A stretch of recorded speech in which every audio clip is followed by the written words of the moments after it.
We started our company, Girls Who Do Interiors, before we even graduated design school. And we turned to Chase for Business to build along with us. They had everything from banking to payment acceptance to credit cards all in one place. And with the Chase mobile app, our business is wherever we are. It's made for business owners who build to inspire. Learn more at chaseforbusiness.com. Make more of what's yours. Real customers compensated. Chase mobile app is available for select mobile devices. Message and data rates may apply. JP Morgan Chase Bank and a member FDIC.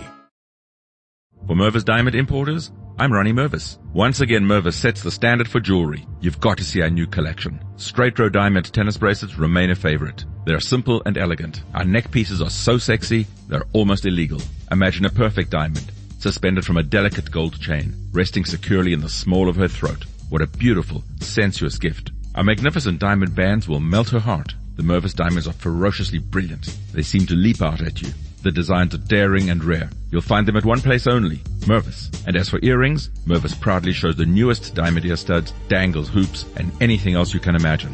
When you really love her, show it with Mervis Diamond Jewelry, the best there is. Two philosophies unite everything at Mervis. The finest quality and legendary Mervis value. The prices are almost too good to be true. Come see for yourself. She'll thank you forever. Mervis Diamond Importers.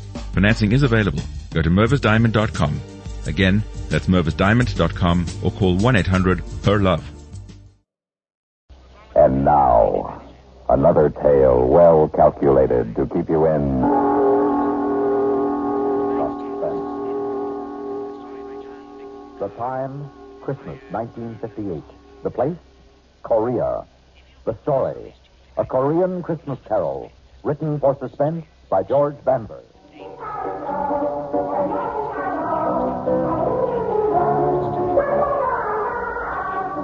Sounds good, doesn't it? You hear kids singing, I mean. I can't understand the language, but I know what they mean.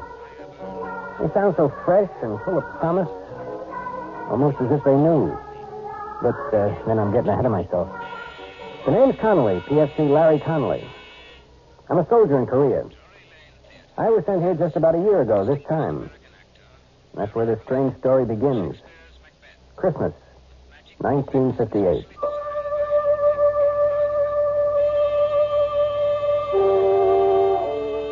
Christmas was for me that year miserable.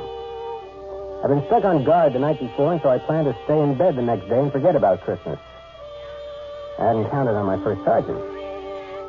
Since I was the first man he came to in the barracks, it's only logical that I should be the man he picks to drive a truck all the way to Seoul and back. It was night by the time I got on the road, headed back from Seoul. It started to snow. Big flakes coming down soft at first, then so thick and fast I could hardly see.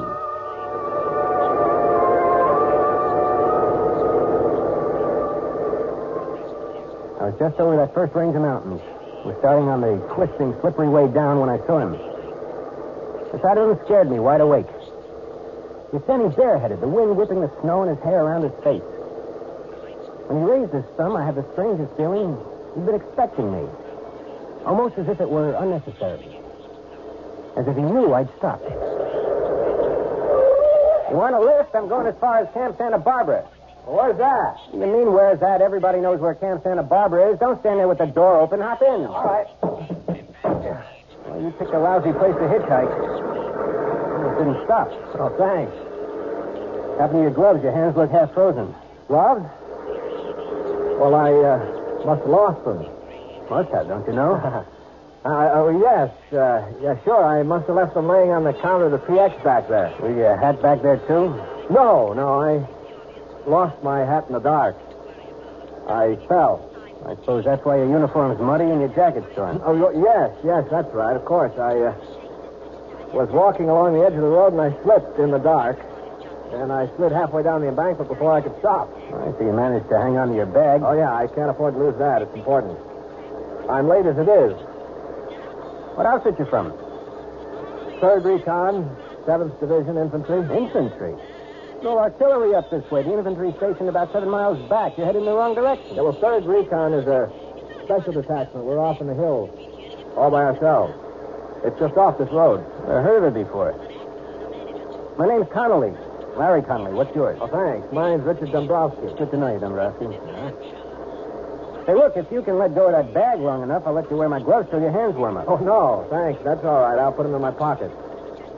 Say, is it okay if I set my bag on the floor? Oh, sure, no sweat. Say, you don't have a cigarette, do you? I'm fresh out. Well, I don't know.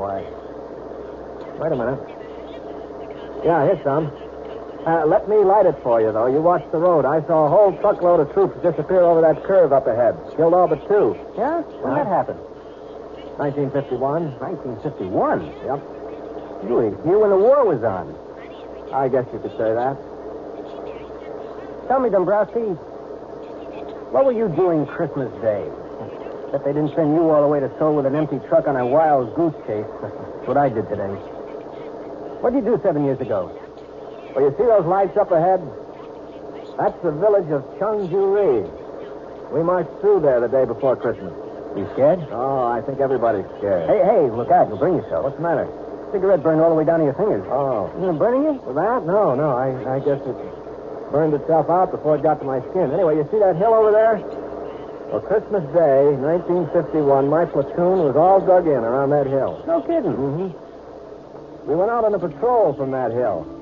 And that was one time I was plenty scared. As a matter of fact, it happened just 7 years ago tonight.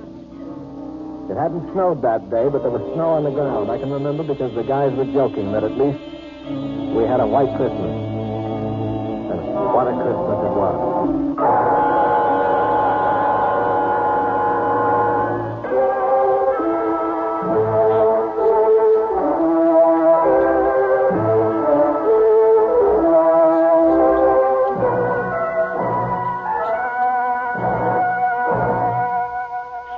As I said, it was quiet Christmas Day, 1951.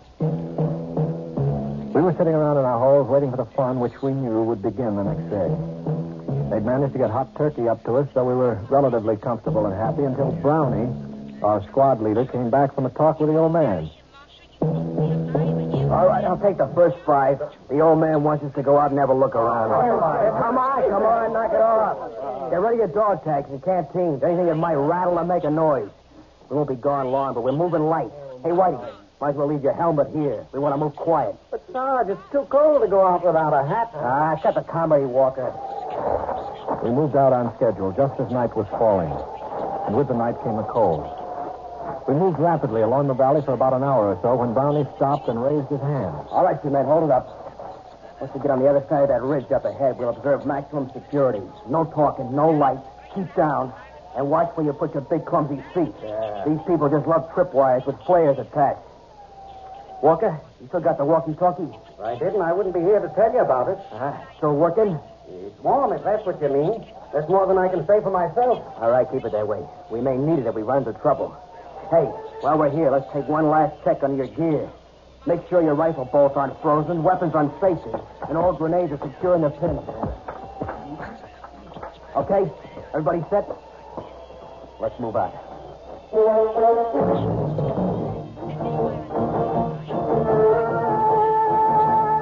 And so we did move out. The M1 felt light in my hands, like I'd never realized how light and easy it was to carry a rifle before. The going was easy. The rice paddies were frozen over and covered with snow, and we stepped carefully between the clumps of rice stubble left over from the last harvest, so the dry straw made no noise. We walked steadily, quietly, maybe 200 yards without a sound, regularly stepping up and over each low rice paddy wall as we came to it, each one bringing us just that much closer to the top. And then it happened.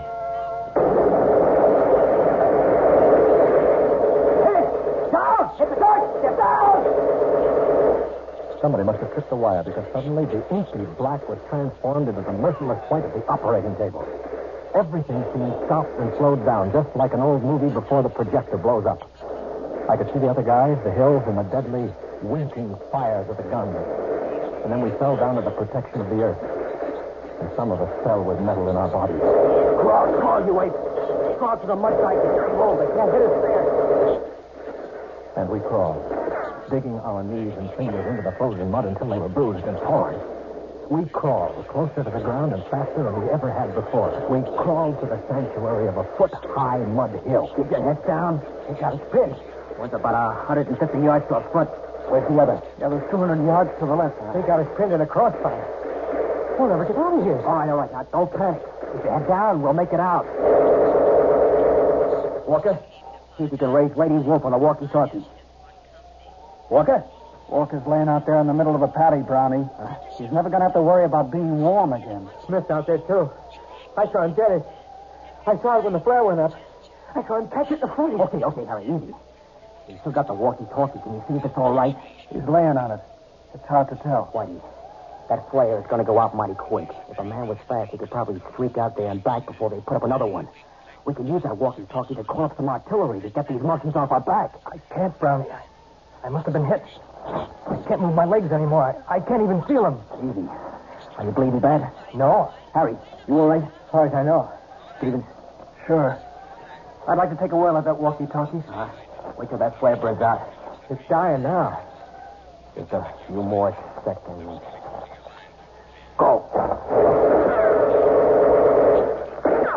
By the time the flare lit the sky, Stevens was halfway back, the walkie-talkie dangling from his right hand. So far, in midair, some huge, invisible hand slapped into the ground. I'm hit. Oh, God, I'm hit. Easy, quiet. Where'd they get you? I'm hit. Look him over, Harry. They busted his arm. See any other places? No, I guess his arm. Wrap a dressing around it and butt that inside his jacket. Hand me that walkie-talkie. No good, Brownie. The walkie-talkie smashed. What? It's useless. We're going to have to move out of here fast. Well, how are we going to pull out? We can't crawl back down the patty. They'll slaughter us. All right, look. We'll move along the dike to the edge of the rice paddy. From there, we can duck into the underbrush and move back down the mountain. We'll never make it. They'll spot us when we try to make across the clearing to the underbrush. They'll swing their guns around. We got to try it. We can't stay here. Stevens, can you crawl? Yeah, I can make it. Okay, now you lead off, and I'll follow you. I'll crawl backwards and pull Whitey along behind me. Whitey? You heard me. But we'll never make it. Quiet.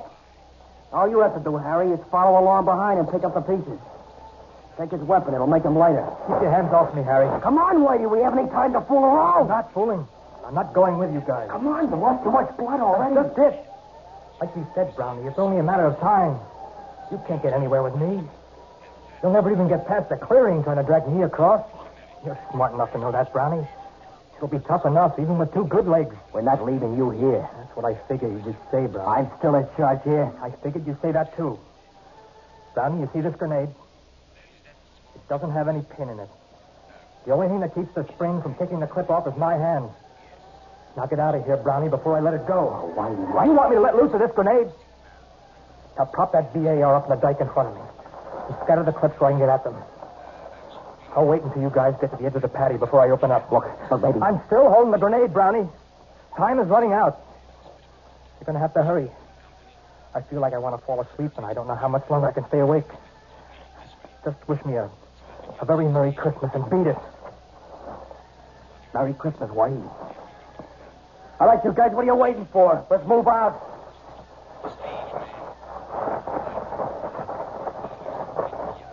Yeah, that's right. This is Christmas. Oh, little town of Bethlehem, how still we see. What's the matter? Don't you people like Christmas carols? Oh, machine gun fire always was better getaway music than Christmas carols. Above thy dark and dreaming.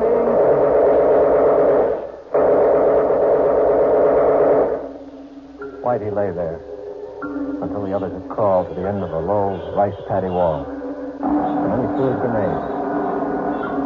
When it exploded, he opened up with a BAR, making enough noise to make the enemy think the patrol was launching an attack. Both machine gun nests zeroed in on him. But Whitey stayed well below the little mud wall of the rice paddy, humming his Christmas carol, loading the BAR with a fresh clip every time it went empty, and perhaps wondering briefly why he was going to die so far away from home. A little pond of frozen mud he didn't care about or even own. Still firing and singing, even after the rest of the squad had escaped into the underbrush, and until either the machine gunners found their mark, or else he finally fell asleep.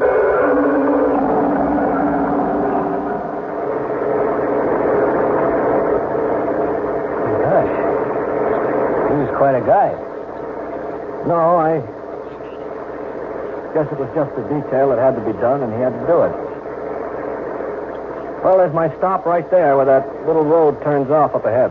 Your detachment's up that road? That's right at the end of it. Well, sure, I've seen that road before, but I didn't think there was anything up there. Just let me out here. Yeah, sure thing. Thanks a lot. No sweat. Say, if you ever want to look me up, remember my outfit's all the way up at the end of this road. I'll be right up there. Okay, I'll drop in sometime. Right. So long, and thanks again. I drove off figuring it'd be a very cold day in Korea before I ever looked him up. Such a weird guy gave me the creeps. I got about 5 miles down the road when I discovered he left his bag sitting on the floor of the deuce and a half. Took a lot of arguing with myself, but I decided that the only decent thing I could do was to swing around and take it back to him. Besides, maybe I could stop in the orderly room and check him out. Find out what his story really was.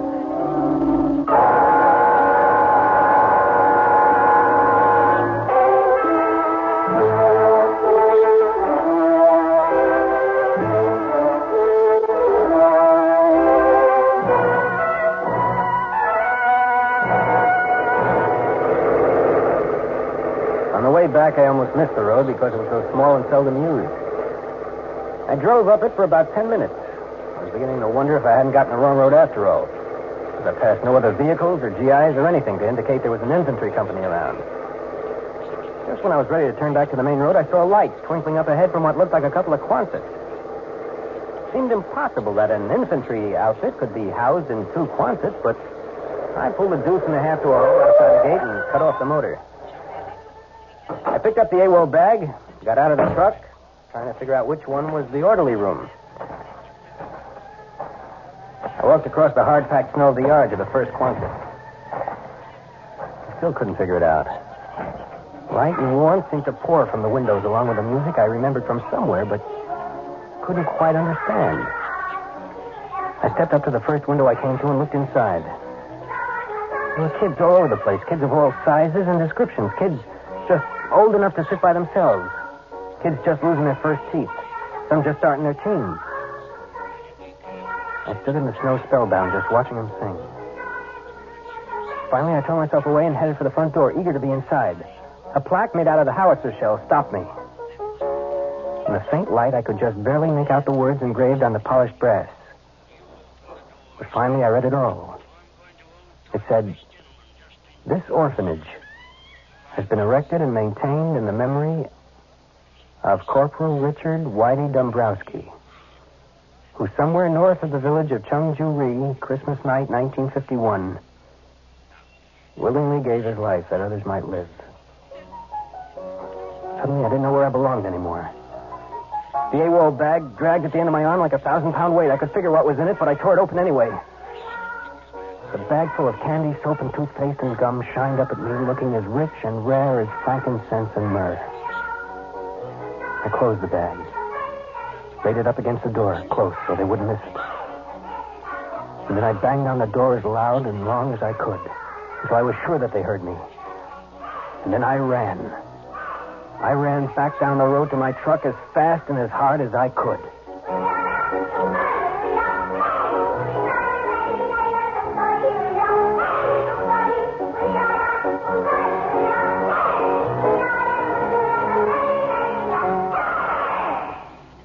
Suspense.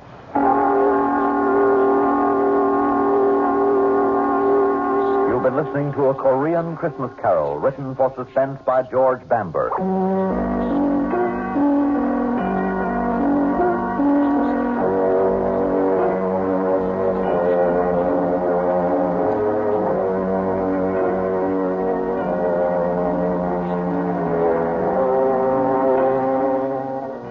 Heard in tonight's story were Bill Lipton as Larry Connolly and Lyle Sudrow as Richard. Also heard were Larry Robinson, Watson Zerby, Bill Meader, Alan Manson, and Guy Rex. Suspense. On CBS Radio.